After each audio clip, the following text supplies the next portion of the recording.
Good morning. Thank you very much to Helena to invite me to this very interesting conference. You have been hearing already a little bit about my background working for Ars Electronica, which means working for digital media, digital culture with artists and technicians and scientists at the same time for almost 20 years. It might sound arrogant, but I think I really could speak the whole day to you just about all the experiences we collected in 18 years working with computers, interactive media, digital media, immersive scenarios, augmented reality, social media, and all these kind of things in our museum. But I didn't come, and I was not just happy to have this invitation to come here to talk to you about what I am doing. Actually, I'm bringing one of our major questions and recent, so to say, problems to this conference, and I'm really hoping to go back with some interesting inspirations, ideas, and answers maybe coming from you. To understand a little bit the background of what I would like to address in particular, I want to give you this overview of what Ars Electronica is and does. You see, it is really a very established institution in terms of digital culture. But of course, 34 years is nothing compared to the history that many of you have with your museums. But we started as a festival, and the great thing was this festival was from the very beginning designed to be a platform for the interchange of art, technology, and society. So it was, as we often say, a bastard, something that didn't belong to each of these sectors on its own, that was sitting between all the chairs. But more and more, this situation between the chairs became our comfortable position. The festival was looking from the very beginning for the cultural and social impact of new technologies, and the way it was analyzing and talking about these changes was by looking at the arts, by introducing the expertise and the ideas of the artists. Another element that was very important in our development was the beginning of the big international award competition for computer arts. But these two elements were mainly, of course, experimental. They were targeted to an international audience. They were very much focused on this, as I said, exchange between art and sciences. And then in the early 90s, the city of Linz was looking for ways how to kind of transpose and convey this interesting dynamics of the Ars Electronica Festival into the permanent local and regional situation and context. And so the Ars Electronica Center was created not as a museum or exhibition hall that would permanently collect and exhibit the most exciting works of digital art, computer art from the festival, but as a completely new idea, again, to use this artistic background, the artistic point of view, for now a very strong educational and didactic purpose, which again was how to understand and how to cope with the challenges that are coming upon us with the new technologies or the future technologies. What might be interesting in this context is at the same time when we started this what we called Museum of the Future, which of course was more a kind of provocative title to bring these two terms together in our name. But together with these exhibition activities and educational activities, we started also the laboratory. This is meanwhile a place where up to 60 full-time employees are working on the creation of new ideas for really the whole sector from museums, art, to companies and the whole commercial things. We are meanwhile doing a very strong international activities with several big exhibitions worldwide every year. We have a huge archive because this competition brings meanwhile more than 4,000 submissions every year. So we are not collecting the works of art, but we are collecting the documentations.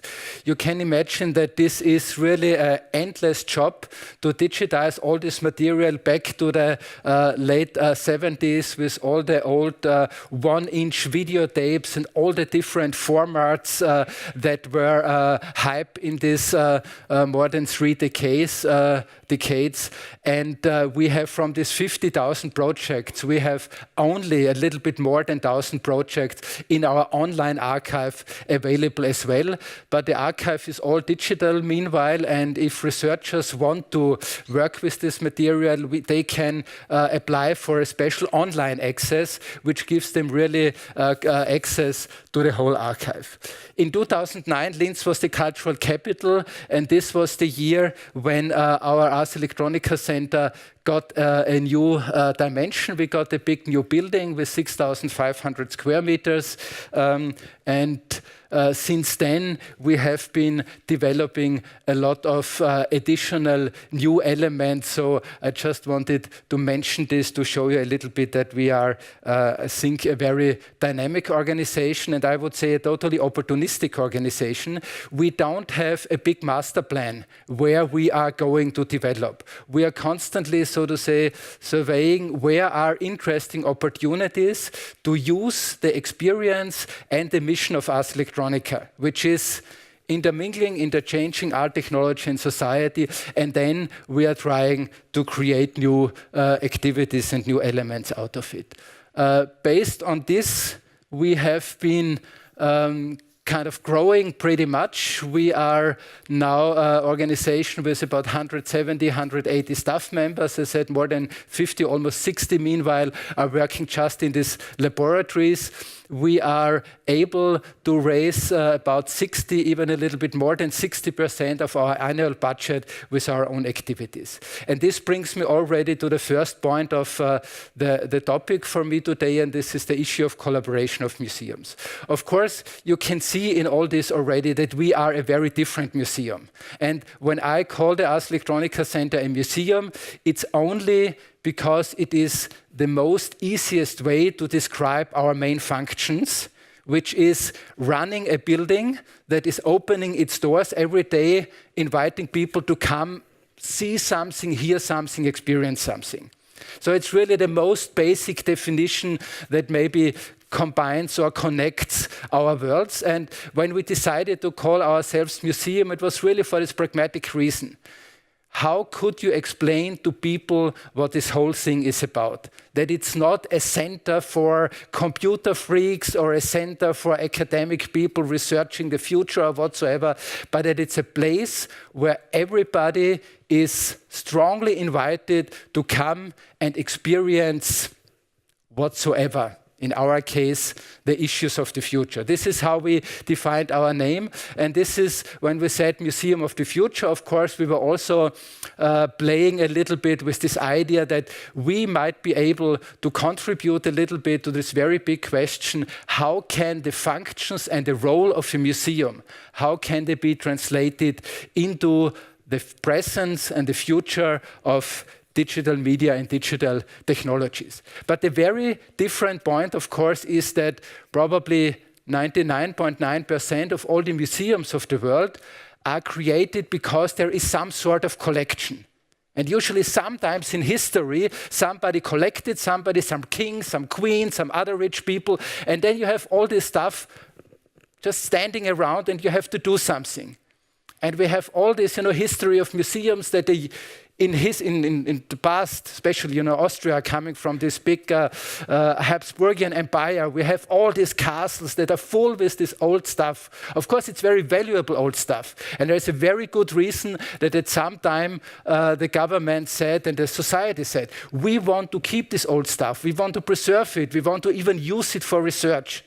And this is usually the mission, the purpose, the justification of being a museum.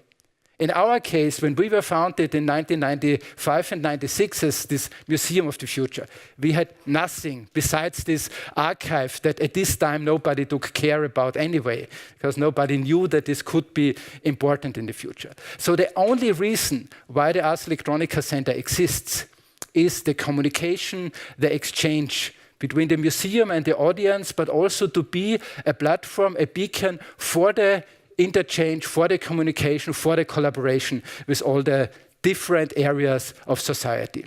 And of course, we have from our tradition a very strong focus point on art and technology, introducing the work of the artists in our activities. And from the very beginning, of course, we have been totally focusing on interactive technologies. This was also this nice thing when you found it as an exhibiting, presenting, teaching educational institution in the mid-90s. It was really like this, famous word leapfrogging, because we didn't have any obligation to deal with stuff from the last century, the last decades or whatsoever. So we brought the first cave virtual reality technology from the United States to Europe. It was worldwide for many years the first cave that was publicly accessible, where just normal people could go there without permissions from some university professor or somebody. The second one actually, I think, was created in Sweden later, so that brings us also together. And you see, this is just some examples of how Ars Electronica Center has been in the 90s already. So all these ideas of using interactivity, augmented realities, telepresence, and all this, you name it. We all tried it out, and I think we have done quite interesting things with it, and we made very good experiences, because of course interactive technology was the first element to include the audience, the people, the visitors in your activities and in the way how you're presenting things. And of course we have a long tradition of pop-up labs to all the different topics. We are doing workshops and all these kind of things. And in the beginning, of course, we did it in a similar way as I think most of the museums, and many are still doing it now. You have the area of your exhibition, and then somewhere you have your laboratories, and you extract some parts of your audiences and take them in the lab, and then they can do a workshop or something like this. This has many reasons, but when we had the chance in 2009 to create our new building, we had this super opportunity to write the whole brief for the architectural competition. So we could totally exactly tell the architects how they had to build our building.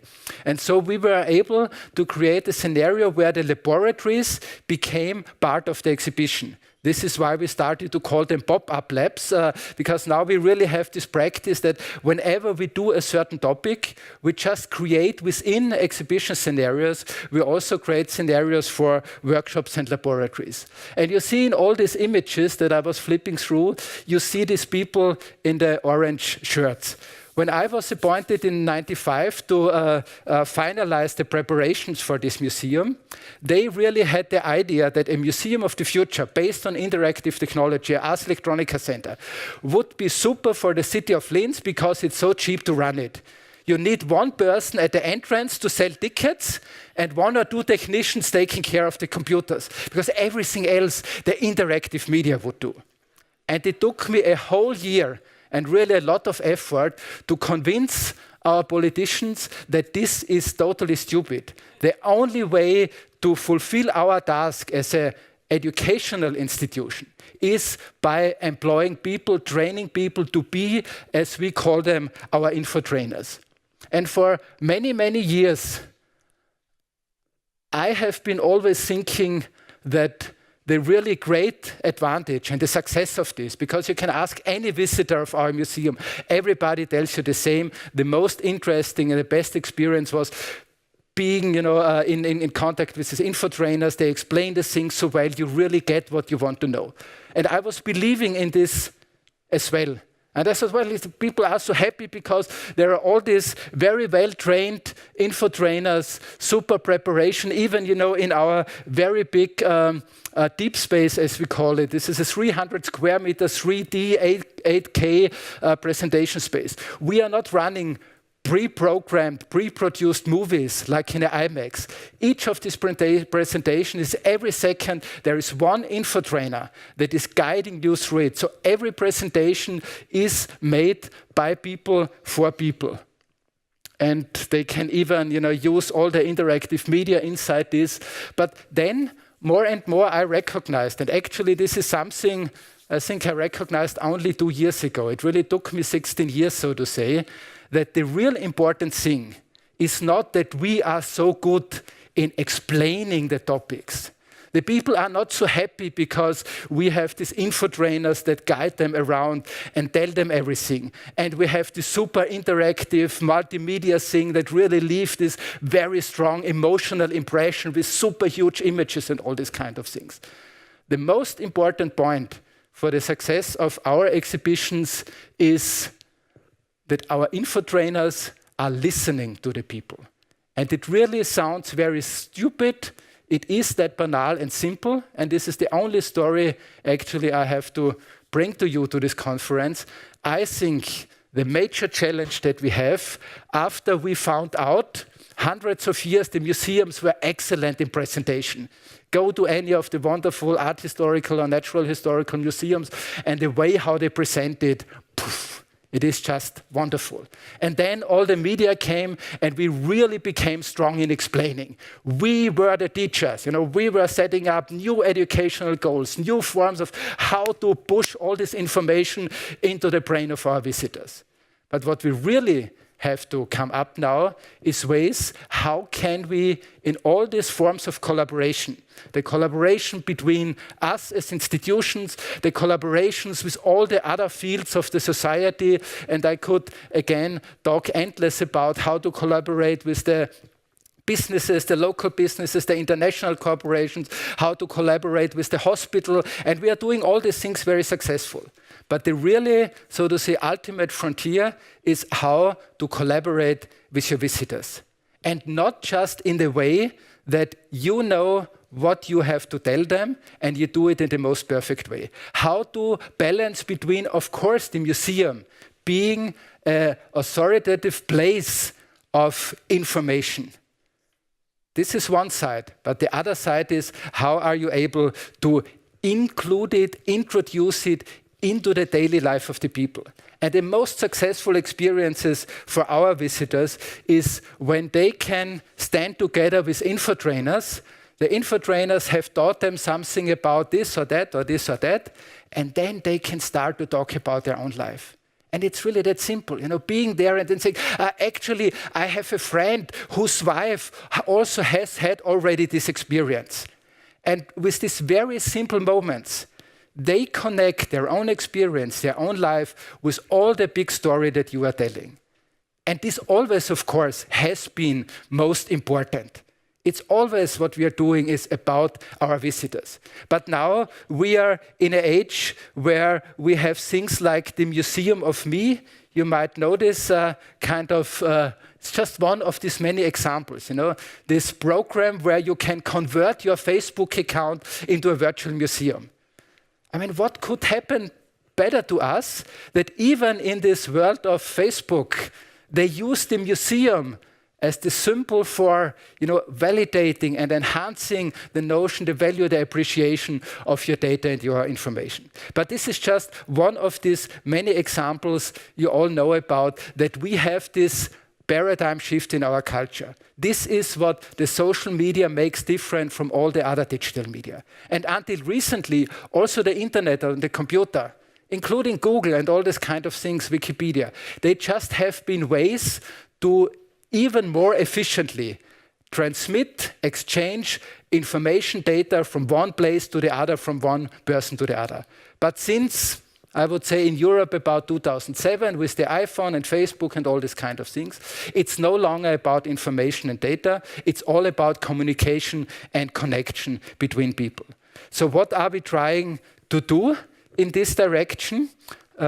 Just a few examples where I don't know where they will lead. I really have to say this is for us the open question. How we think what we have to achieve in the next 5 years is to become a museum that is not just great in talking, but also great in listening. So we have this wonderful interactive facade. All the cities are now full with LED facades, wonderful marketing achievement of the big companies who produce this.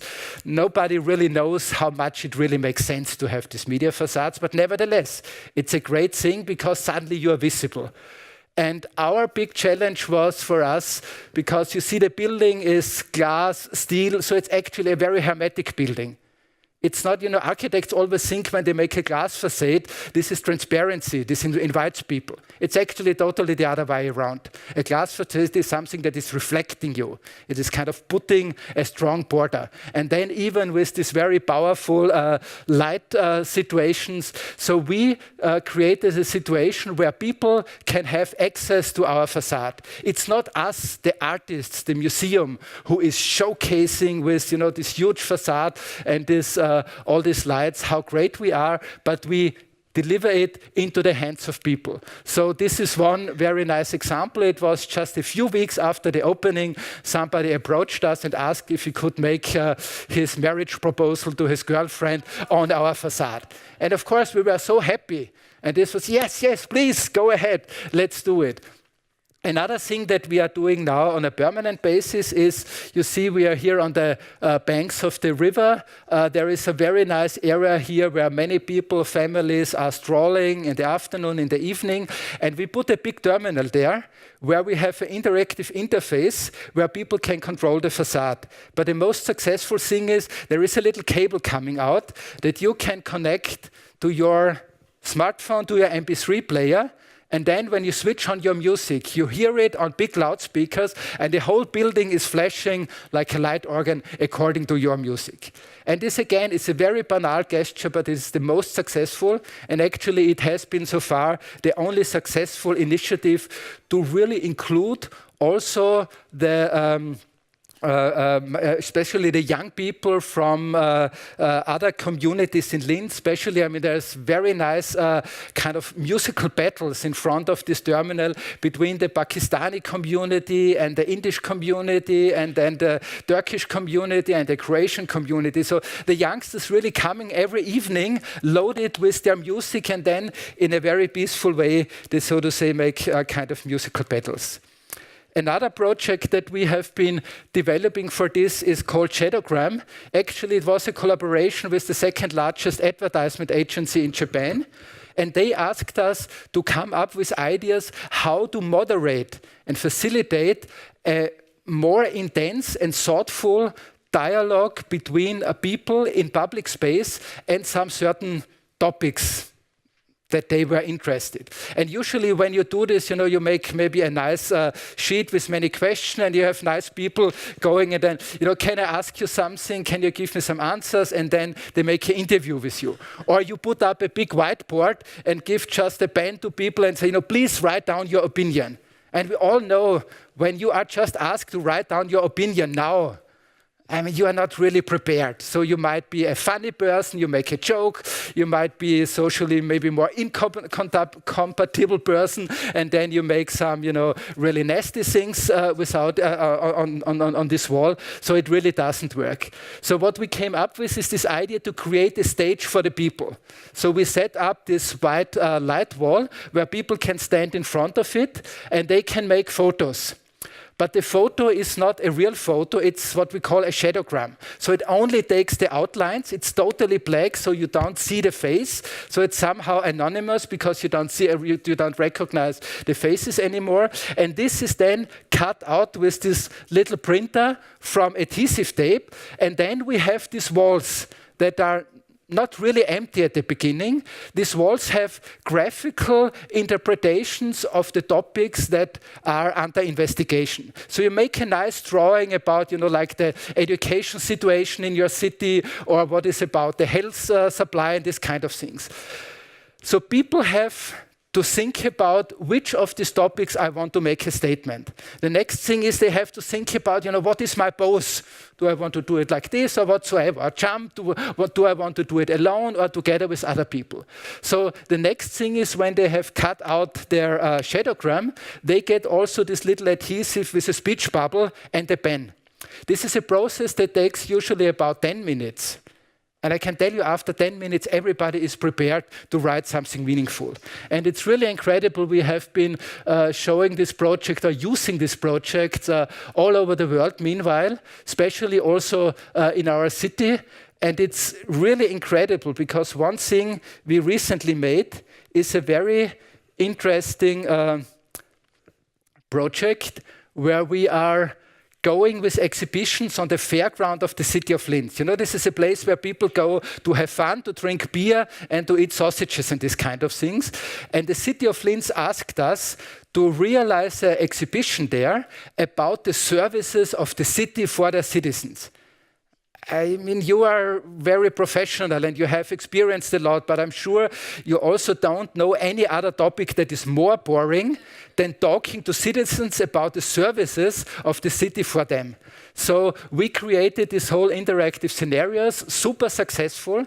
This was the most successful project in my career, because it shows that people are not stupid. You can even go to the fairground where people usually just go for stupid entertainment. If you present things in a nice way, you can engage them in dialogue. And we were really, when we proposed to have this shadowgram and told the mayor that we will allow people just to write down their opinion, you can imagine how afraid they were. And it really had used all the confidence they had in more than 30 years of Ars Electronica to convince them. But and after the first edition of this exhibition, we arranged with sociologists from the university. They would document everything and then look through it. And we had only, from more than 3,500 notes that were left, we had only 5 that were really in a nasty way accusing or accusing one of our politicians or the city. There were a lot of critical points where people said, you know, I don't like this. We want to have more success, progress in this area. We want this, we want this. But they were doing it in a very respectful and elaborate way.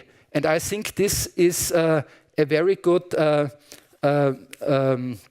indication that, as I said, the people are not stupid. If communication doesn't work, it's not their fault, it's our fault. And these are some early experiments that we are running in how to make exhibitions into something that can listen to the people. And I would like not just to thank you for your attention at the time, but I hope to get a lot of interesting inspiration and input from your side, how we can achieve within the next years to become a museum that is truly able to listen. Thank you very much.